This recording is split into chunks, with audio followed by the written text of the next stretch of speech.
ఏంటి అది? పొలంలో పెట్టే దిష్టి బొమ్మలాగా ఏంటి అవతారం? బూజులు దులుపుతున్నానమ్మగారు, అందుకే ఇలా కట్టుకోవాల్సి వచ్చింది.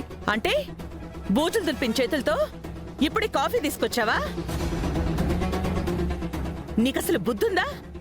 కాస్తైనా పద్ధతిగా నడుచుకోవటం నీ తల్లిదండ్రులు నేర్పించలేదా నీకు? చిచి, ఏం పని మనిషివో ఏంటో. అమ్మా, పోనీలే అమ్మా, ఆడపిల్ల కదా, పైగా చిన్నపిల్ల. పెద్ద మనసుతో మీరే క్షమించి వదిలేయండి. పెద్దనాన్న, ఏంటి? ఆ అమ్మాయి గొంతు విన్నావా? విన్నాను. అయితే ఇప్పుడు ఏమైంది? ఆ అమ్మాయి గొంతు అచ్చం మన కనకం గొంతులానే ఉంది పెద్దనాన్న. అవునరా రాము, మన కనకం గొంతులానే ఉంది. ఒరే, అయినా మనుషులు పోలే మనుషులే ఉంటారంటారు, గొంతులు పోలే గొంతులు ఉండవా ఏంటి?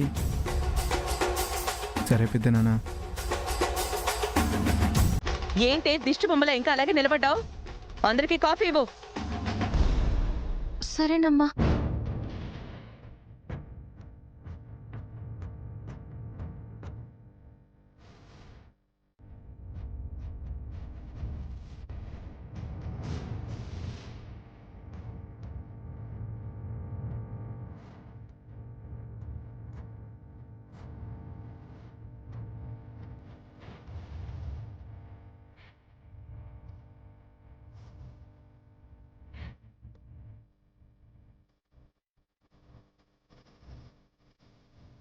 ప్రకాషు, నీ వల్ల నా జీవితంలో పెద్ద ఆఘాతం ఏర్పడింది.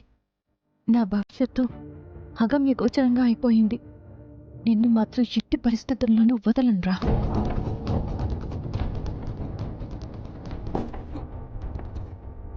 అసలు ఈ అమ్మాయి ఎవరు? నా వైపు ఎందుకెలా చూస్తోంది?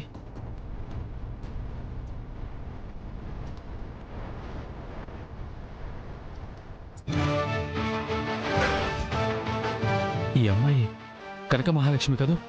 మరి ముసుగేసుకుని తిరుగుతోందేంటి? వాళ్ళ నాన్నని ఎదురుగా పెట్టుకొని కనీసం ఆయన పలకరించట్లేదేంటి? ఈ అమ్మాయిని ఇంట్లో ఒక పని మనిషిలాగా ట్రీట్ చేస్తున్నారేంటి? అంటే కనక మహాలక్ష్మిని విహారీ పెళ్లి చేసుకున్నట్టు ఇంట్లో వాళ్ళకు తెలీదా? అంతా ఒక మిస్టరీలాగా ఉందేంటి?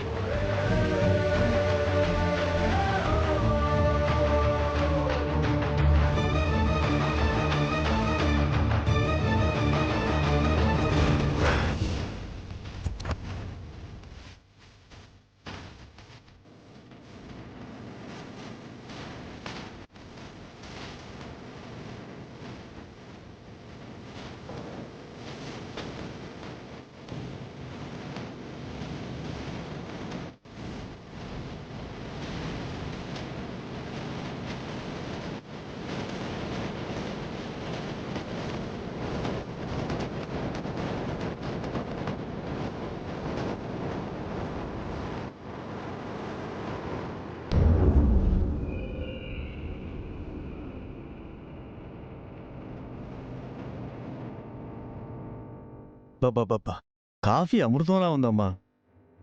నిజంగా మా అమ్మాయి చేసినట్టే ఉంది.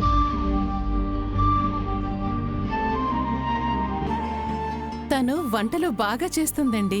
అవునవును, తన వంటల వల్లే ఈ మధ్య మేము 2-3 కేజీల బరువు కూడా పెరిగిపోయాం.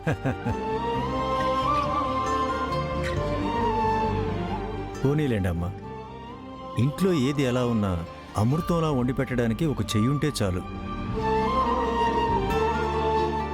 ఇక ఆ ఇంట్లో ఎలాంటి ఆరోగ్య సమస్యలు రావు. అలాంటి వంటమ్మాయి దొరికినందుకు మీరు చాలా అదృష్టవంతులు.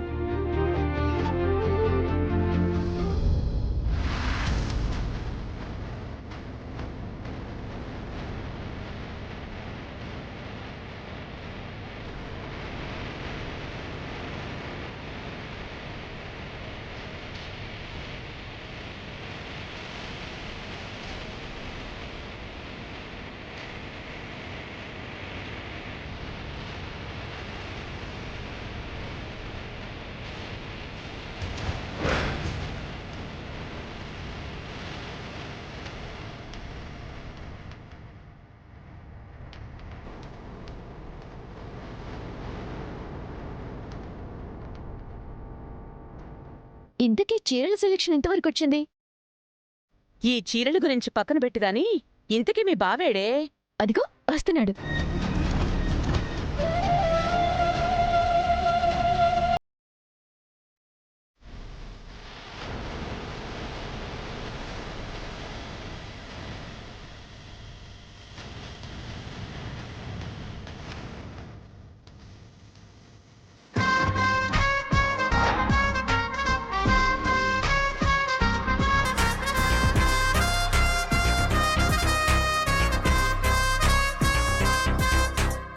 ప్రకాష్ వచ్చింది నీ స్నేహితుడే కదయ్యా. మరీ అంత అతి వినయం అవసరమా? కూర్చో, పర్వాలేదు. పర్వాలేదంటే చాలా రోజుల తర్వాత చూశాను కదా, అందుకే ప్రేమతో లేచాను అంతే.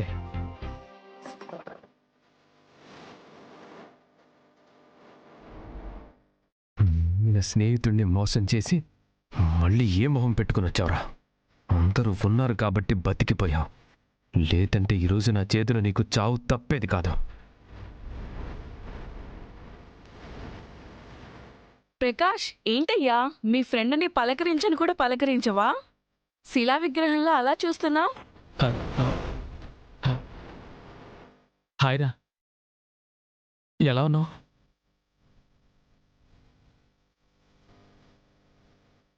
నీలాంటి స్నేహితులుంటే ఎలా ఉంటానురా? నీ వల్ల నా జీవితంలో నేను చాలా నేర్చుకున్నాను.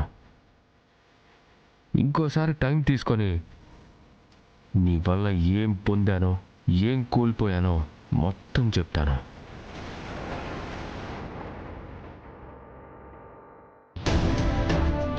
బాబు, మీ స్నేహితుడి వల్ల మీరు ఎంత పొందారో ఏంటో నాకు తెలియదు, కానీ మేము మాత్రం చాలా మేలు పొందాం బాబు. మీ స్నేహితుడి వల్లే నా కూతురికి అమెరికా అబ్బాయినిచ్చి పెళ్లి చేయగలిగాను.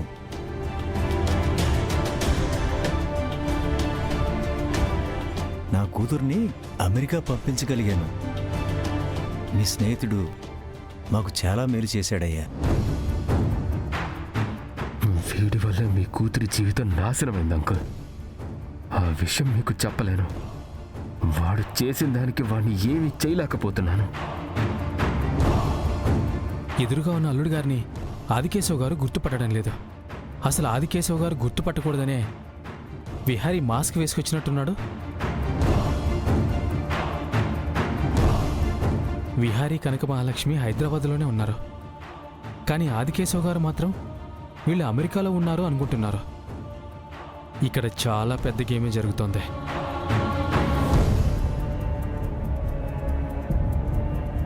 నానా, ముఖానికి ఆ మాస్క్ ఏంటి?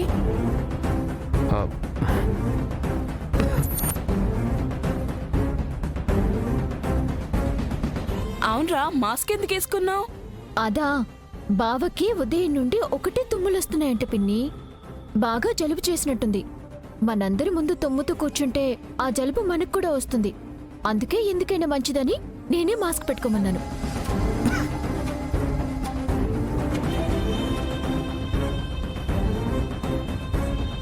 ప్రకాష్, ఇక నీ ఫ్రెండ్కి ఇచ్చిన గౌరవం చాలేవయ్యా.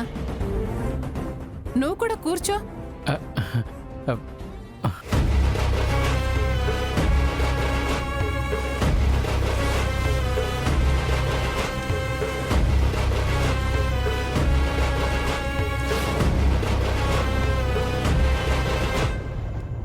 అమ్మా లక్ష్మి,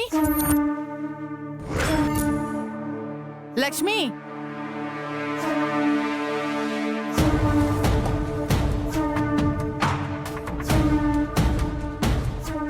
అమ్మేంటి ఇప్పుడు కనక మహాలక్ష్మి పిలుస్తుంది? ఇప్పుడు కనక ఆదికేశవ్ గారు చూస్తే? ఒకసారి ఇక్కడికి రామ్మా. అమ్మా వస్తున్నా.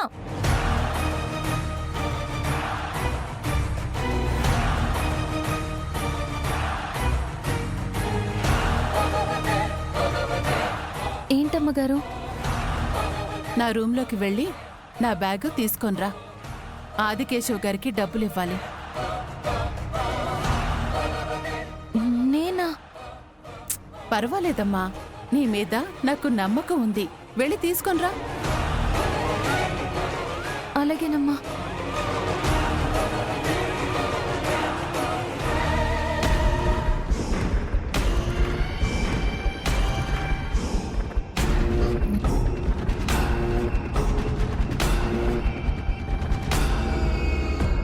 లక్ష్మి డబ్బులు తీసుకురావడానికి వెళ్తోంది. మనకి సిచ్యువేషన్ ఏదో పనికొచ్చేలా ఉంది. లక్ష్మిని బ్లాక్మెయిల్ చేసి ఆ డబ్బులో నుండి ఎంతో కొంత కొట్టేయచ్చు. ఇప్పుడు ఎలా వెళ్ళాలి?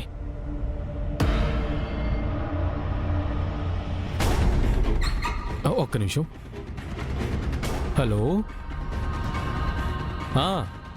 ఎవరు?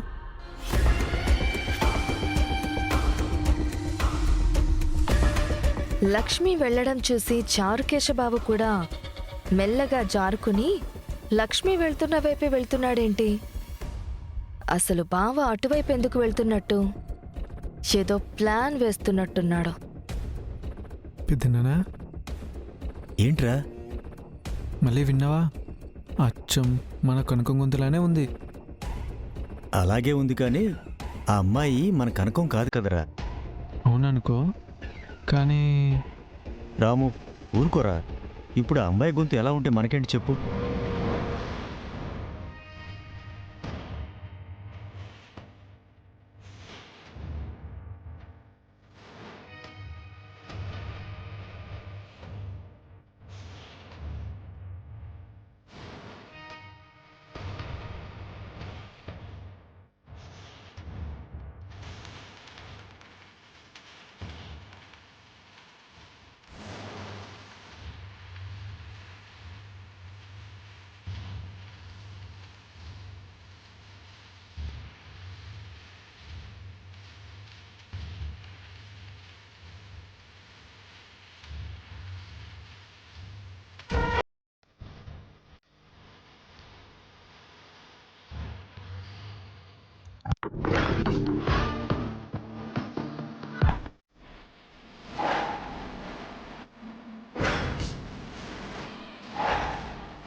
మీరేంటండి ఈ గదిలోకి వచ్చారు? ఏ రాకూడదా? ఈ రూమ్లో మీకేం పని? ఇది యమునమ్మ గారి రూము. ఈ రూమ్ ఎవరిదనేది పక్కన పెట్టు, కానీ నువ్వేంటి ముఖానికి కొంగు కట్టుకున్నావు? కాఫీ తెచ్చినప్పుడు అందరి ముందు తడబడుతున్నావు, అందరినీ భయం భయంగా చూస్తున్నావు. ఏంటి సంగతి? చెప్పు, ఏంటి సంగతి? నేను ఎప్పట్లానే ఉన్నానండి. మీరే అనవసరంగా అనుమానిస్తున్నారు. నిన్ను తక్కువ అంచనా వేయకూడదే. అమాయకంగా కనిపిస్తావు గాని అన్నీ దోచేసే రకం. దయచేసి పక్కకు తప్పుకోండి, నేను వెళ్ళాలి.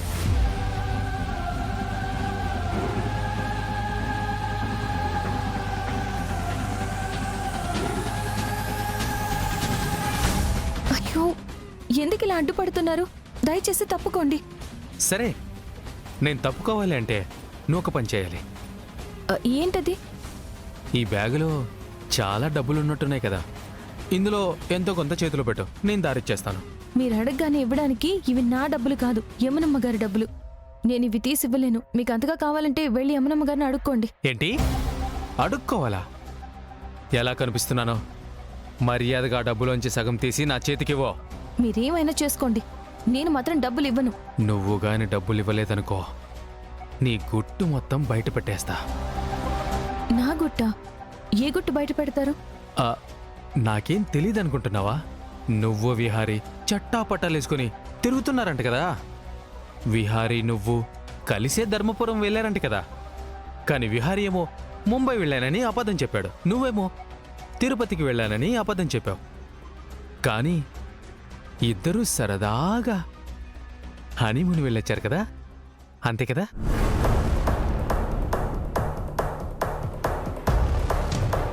నేను విహారీ గారు మా ఊరు వెళ్ళామని ఈయనకెలా తెలుసు? నువ్వు కాని డబ్బులు ఇవ్వలేదనుకో, ఈ విషయం నేను బయట పెట్టేస్తాను. తర్వాత నీ ఇష్టం, ఏమంటావు? ఆలోచించుకో. నీకింకా వేరే దారి లేదు మహాలక్ష్మి. నేను చెప్పినట్టు డబ్బులు తీసి చెయ్యి. చూడండి, మీరు లేనిపోని కథలన్నీ సృష్టించేస్తే నేను భయపడిపోతాననుకుంటున్నారా? విహారీ గారు ఎక్కడికి వెళ్లారో నాకు తెలీదు. నేను మాత్రం తిరుపతికే వెళ్ళొచ్చాను. మీరు చీకట్లో బాణం వేస్తున్నారని నాకు బాగా తెలుసు. మీరు నా దగ్గర ఎన్ని నాటకాలు ఆడినా మీకు మాత్రం నేను ఈ డబ్బులు ఇవ్వను.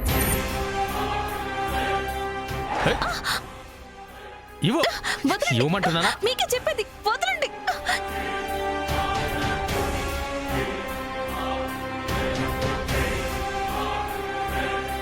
ప్లీజ్ వదలండి, మీకే చెప్పేది. డబ్బులు ఇచ్చే వరకు నిన్ను వదలను, నీ చెయ్యి వదలను. మీకు డబ్బులు కావాలంటే యమునమ్మ గారిని అడగండి. నేను మాత్రం ఎట్టి పరిస్థితుల్లోనూ మీకు డబ్బులు ఇవ్వను. వదలండి. నువ్వు డబ్బులు ఇచ్చే వరకు వదిలే ప్రసక్తే లేదు.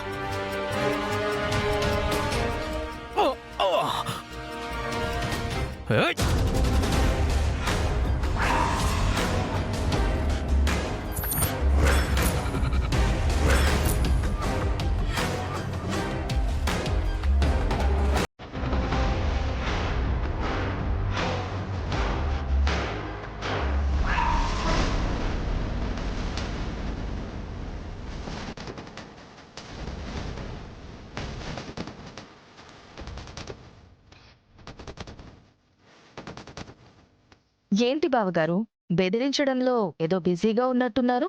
అంబిక, ఏం మాట్లాడుతున్నావు? నువ్వెళ్ళు.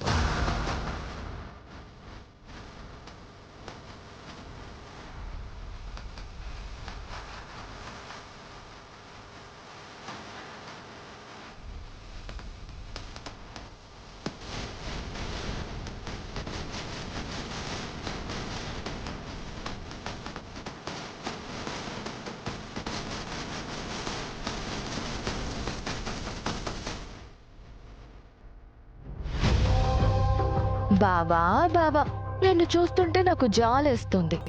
జాల? నా మీద జాలిపడేంత సహృదయం నీకెందుకు వచ్చిందో?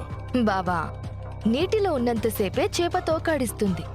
అదే ఒడ్డున పడ్డాక ఆ తోక ఎంత ఆడించినా ప్రయోజనం ఉండదు. ఇప్పుడు నీ తోక నా చేతికి చిక్కింది. ఇక నీకు కూడా తోకాడించడానికి కుదరదు. ఏం మాట్లాడుతున్నావు అంబిక? నా వీడియో తీసి నా పిలక నువ్వు పట్టుకున్నావు.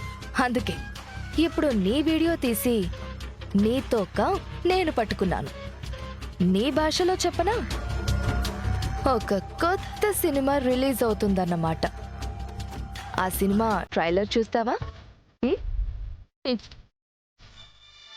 చూడు.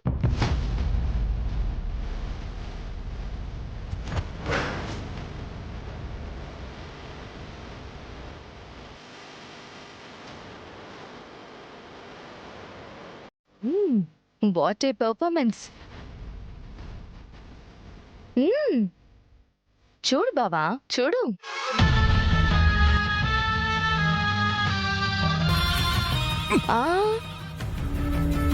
పని వాళ్ళని కూడా మనవాళ్లే అనుకునే విహారీ ఈ వీడియో చూశాడే అనుకో, అత్త మొగుడని కూడా చూడడు, అడ్డంగా నరికి పారేస్తాడు.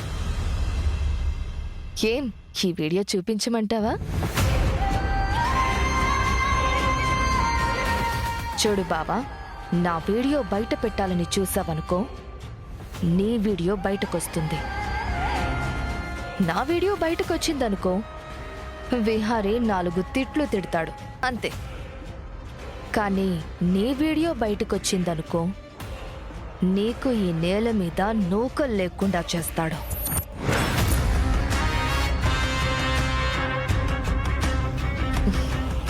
Understand? Tit for tat.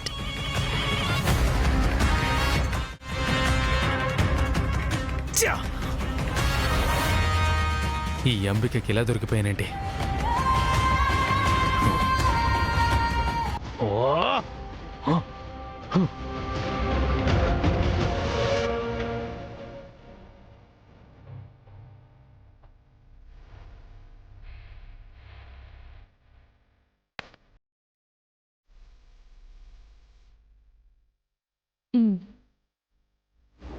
ఇంకా ముసుగెందుకు లక్ష్మి?